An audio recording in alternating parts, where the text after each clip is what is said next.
அடுத்த மேட்ச் ஒரு முரட்டு மேட்ச்னு சொல்லலாம். ஒரு மேசிவ் மேட்ச் இந்த டோர்னமெண்ட்டில் அப்படின்னு சொல்லலாம். Udaiyandipatti taking on Keeranur KGK. So இது 5 ஓவர் மேட்சாக இருக்க போது முதல்ல ஃபீல்டிங் பார்த்தீங்கன்னா கீரனூர் கேஜிகே. உடையாண்டிப்பட்டியோட ஓப்பனிங் பேர் ரைட் லெஃப்ட் காம்பினேஷன் உள்ளே வந்தாங்க. கென்னடி மற்றும் லெஃப்ட் சிட்டு வந்திருந்தாங்க. ஓப்பனிங் பவுலர் விஸ்வா வந்திருந்தாங்க. Common power play over. Kennedy strike மாற்றி கொடுக்க லெஃப்டி பேட்ஸ்மேன் சிட்டு உள்ளே வராரு. ஸ்ட்ரைக்கில் வந்தோடனே அவருக்கு 2 டாஸ் பால் மாட்டுச்சு. அந்த 2 டாஸ் பால் ஒன்று வந்து பார்த்தீங்கன்னா க்ளோஸ் டு பாடி வச்சாரு. மேக்ஸிமம் ஃப்ளாஷி ஷாட் ஆனால் கூட வர விட்டு இவ்வளோ தூரம் வர விட்டு இப்படி ஆடுறாரு. ஃபைன் ஆஃபில் ஒரு பவுண்டரி கிடச்சிச்சு. அதுக்கடுத்து ஒரு டாட்டோ 2 டாட்டோ மீண்டும் பார்த்தீங்கன்னா உங்களுக்கு பிச்சர் அப் டெலிவரி கவர்ஸில் ஆள் உள்ளே வச்சு போட்டாங்க. அது ஒரு பவுண்டரி கிடச்சிச்சு. ஸ்ட்ரைட்டாகவே மூவ் ஆன் அந்த லெஃப்டி பேட்ஸ்மேனுக்கு. கிரேட் டைமர் ஆஃப் த பால்னு சொல்லுவேன். கண்டிப்பாக அவருக்கு ஒரு நல்ல எதிர்காலம் இருக்குது. ஸோ அவர் டைம் பண்ணுறதுலே தெரியுது. So end of first over score 17 ஆடி இருக்காங்க without any wicket loss Udaiyandipatti. Second over new bowler Govind வந்திருந்தாங்க கீரனூர் கேஜிகேக்காக. சம்மோன் வித் டாலாக இருக்கார். அதை தாண்டி ஹை பாயிண்ட் ஆஃப் ரிலீஸ் வைக்கக்கூடிய ஒரு பவுலராக இருந்தார். பட் இந்த ஓவரில் அவருக்கு டாஸ் பால் நிறைய விழுந்துருச்சு. பேட்ஸ்மேனுக்கு ஈஸியாக இருக்க மாதிரி ஒரு டாஸ் பால் விழுந்து போச்சு. லென்த்தில் பிச் பண்ணி போட முடியல எடுத்தோன்னே. கென்னடி ஸ்ட்ரைக் மாற்றி கொடுக்க லெஃப்டி பேட்ஸ்மேன் மீண்டும் ஸ்ட்ரைக்கு வந்து அவருக்கு ஒரு டாஸ் பால் விழுது.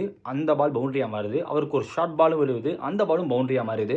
இந்த ஓவர் எக்ஸ்பென்சிவாக மாறுது. இப்போ ஸோ செகண்ட் ஓவரில் மட்டுமே உங்களுக்கு 15 ரன்னு. இந்த ஓவர்லையும் விக்கெட் விடலை. 2 ஓவர் முடிவில் ஸ்கோர் பார்த்தீங்கன்னா 32 without any wicket loss. What else என்ன தான் எதிர்பார்ப்பீங்க இதுக்கு மேலே உடையாண்டிப்பட்டி ஓப்பனிங் பேட்டர்ந்து. தேர்ட் நியூ பவுலராக ரமேஷ் வந்தாங்க.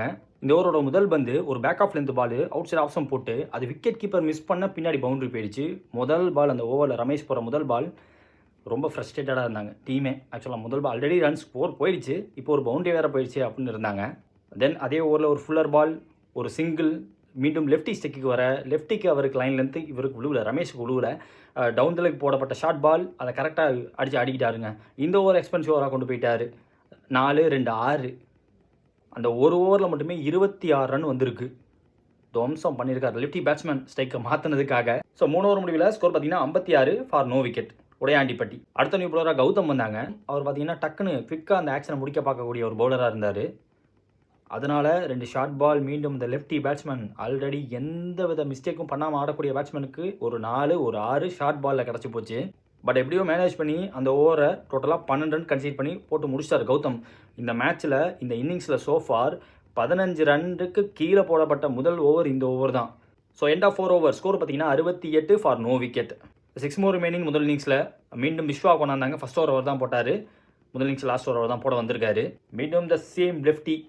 அவருக்கு எங்கெங்கெல்லாம் வாய்ப்பு தரீங்களோ ஸ்ட்ரைக்கு கொண்டாடுறீங்களோ அப்பப்பெல்லாம் அது பவுண்டரியை பதிவு பண்ணி கொடுத்துக்கிட்டே இருக்கார். 2 நாள் அடித்தார் இந்த ஓவர்லையுமே. அது மட்டும் இல்லாமல் அதே ஓவரில் தன்னோட விக்கெட்டை வேறு விட்டு போனார் லெஃப்டி பேட்ஸ்மேன். முடிக்கும் போது 50 கிராஸ் பண்ணிட்டாருங்க. 19 பால் 52 ரன். மீண்டும் ஒரு மைல் ஸ்டோன் இந்த பேட்ஸ்மேனுக்கு லெஃப்டி பேட்ஸ்மேனுக்கு. அந்த லெஃப்ட்டு போக அடுத்த லெஃப்ட்டை உள்ளே இறக்குனாங்க. பிரதீப் உள்ளே இறக்கி அவர் டக்குன்னு வந்தோடனே ஒரு கிட்டத்தட்ட 2 பாலில் உங்களுக்கு 6 ரன் ஒரு பவுண்டரி வேறு பதிவு பண்ணி கொடுத்தாரு. ஆஸ் எக்ஸ்பெக்டட்னு சொல்லலாம். 83 ரன் டார்கெட்டு. ரன்சஸ்க்காக கேஜிகே கீரனூருக்காக ஸ்ட்ரைக்கில் கோவிந்த் இருந்தாங்க. அந்த எண்ணில் கண்ணா இருந்தாங்க. ஓப்பனிங் பவுலராக அஜய். சேஸில் முதல் பால் ஸ்ட்ரைக்கில் இந்த ரைட் பேட்ஸ்மேன் கோவிந்த் கொஞ்சம் ஒயிட் ஸ்டான்ஸில் நின்னார். கரெக்டாக அதை கணிச்சு 5th ஸ்டெம்பு கிட்ட ஃபுல்லர் பாலாக ஒன்று போட்டு கொடுத்தாருங்க. அதை செக் பண்ணி மேலே ஏற்ற தான் முடிஞ்ச கோவிந்தால் நேராக மேலே ஏறின அந்த கேட்சை விட்டுட்டாங்க. ஆக்சுவலாக இந்த மேட்சோட one of the best moment அப்படின்னு சொல்லும்போது பார்த்தா bowler Ajay versus batsman Govind ஒரு நல்ல பேட்டில் ஒரு ஃபேன்டாஸ்டிக் பேட்டிலாக இருந்துச்சு. கண்டிப்பாக அந்த ஒரு கேட்ச் ட்ராப்பு அடுத்த பால் கரெக்டாக லைன்லேருந்து பிக் பண்ணி ரொம்ப தெளிவாக ஒரு 6 பதிவு பண்ணி கொடுத்தாரு கோவிந்த்.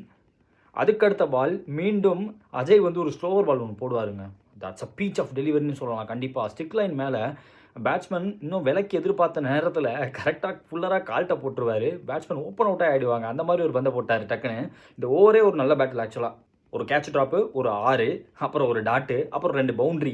ஸோ எப்படி பார்த்தாலுமே இந்த பேட்ஸ்மேனுக்கு ரன்ஸ் வந்துக்கிட்டே இருக்குது. அவரும் டாட்டு போட பார்த்துக்கிட்டே இருந்தார். ஸோ எண்ட் ஆஃப் த டேல இது ஒரு செம்ம battle. So end of first over common power play முடியல. Score 16 no wicket KGK Keeranur. Second over new bowler Kavi வந்தாங்க. செகண்ட் ஓவரில் த்ரூ கவர்ஸ் ரொம்ப எலகண்ட்டான ஒரு பவுண்டரி அடித்து கொடுத்தாரு கோவிந்த். அந்த பவுண்டரிக்கு அப்புறமா அதே ஓவரில் ஒரு இன்சைட் அவுட் ஷாட்டுக்கான முயற்சி கவர்ஸ் ஃபீல்டர் கையிலேயே அந்த கேட்ச் விழுந்து போச்சு. அடுத்த நியூ பேட்ஸ்மேன் தினேஷ் உள்ளே வந்தார். தினேஷ் உள்ளே வந்தோடனே ஒரு பிச் அப் டெலிவரி கவி கிட்டேருந்து அதை கரெக்டாக ரிப்ளேஸ் பண்ணி அடிச்சாருங்க. ஸோ செகண்ட் ஓவரில் மட்டுமே உங்களுக்கு கிட்டத்தட்ட ஒரு 9 ரன் ஆட்டாங்க ஒரு விக்கெட்டு போனாலும். 2 ஓவர் முடிவில் ஸ்கோர் 25 ஒரு விக்கெட் விட்டுருக்காங்க கேஜிகே கீரனூர். அடுத்த நியூ பவுலர் பகவதி வந்தாங்க. புதுக்கோட்டையில் ஒன் ஆஃப் த ஃபேமஸ் பிளேயர்னால் கண்டிப்பாக பகவதியை சொல்லலாம். ஒரு ஃபுல்லர் பால் கண்ணா ஸ்ட்ரைக்லேருந்து அவர் ஒரு பவுண்டரியை பதிவு பண்ணி கொடுத்தாரு. அதே மாதிரி ஃபுல்லர் பால் இன்னும் ஃபுல்லராக போட்டு கண்ணாவோட விக்கெட்டையும் அதே ஓவரில் பிடிச்சி கொடுத்தாரு பகவதி. விக்கெட்டுக்கு அப்புறம் new batsman right batsman Arun strike வந்தார். அவரோட விக்கெட்டை போல்டு மூலியமாக எடுத்தார் பகவதி. டோட்டலாக இந்த ஓவர் 2 விக்கெட்டை தாண்டி டோட்டலாக கன்சீட் பண்ணதே 4 ரன் தான். 3 ஓவர் முடியல. ஸ்கோர் பார்த்தீங்கன்னா 29. 3 விக்கெட் விட்டுருக்காங்க இது வரைக்கும். 4th over new bowler Prasanna வந்தாங்க. நல்ல ஆக்ஷன், கண்டிப்பாக இவருக்கும் நல்ல ஆக்ஷன் இருக்குது. ஸ்ட்ரைக்கில் இந்த தினேஷ் ஆல்ரெடி ஒரு பவுண்டரியை பதிவு பண்ண பேட்ஸ்மேன் வந்தோடனே இந்த தடவை ஒரு லென்த் பாலை பிக் பண்ணி ஒரு பவுண்டரியை பதிவு பண்ணி கொடுத்தாரு. பட் இருந்தாலும் அதே ஓவர் கவர்ஸ் ஃபீல்டர்கிட்ட இன்னொரு கேட்ச் போகுது. தினேஷோட விக்கெட்டும் இதே ஓவரில் பிடிக்கிறாங்க.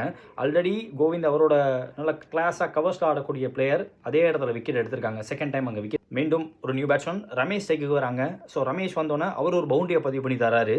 பட் இருந்தாலும் அடுத்த பாலே தன்னோட விக்கெட்டை வேற விடுறாங்க ரமேஷ் இதே ஓவரில். 4th ஓவரில் டோட்டலாக 15 ரன்னு 2 விக்கெட்டு. டோட்டலாக 4 ஓவர் முடிவில் ஸ்கோர் பார்த்தீங்கன்னா 44. 5 விக்கெட் விட்டுருக்காங்க கீரனூர் கேஜிகே. லாஸ்ட் ஓவர் மீண்டும் ஒரு பெரிய டார்கெட் 6 பாலுக்கு காத்திருக்கு. ஸோ அந்த ஓவரை கொஞ்சம் ப்ரெஷர் இல்லாமல் போட வந்த பவுலர் முதல் ஓவர் போட்டு அஜய் போட வந்தாங்க. இந்த மேட்ச் ரிலீஸ் ஆகிருக்கு. போய் அந்த மேட்சை மறக்காமல் பாருங்கள்.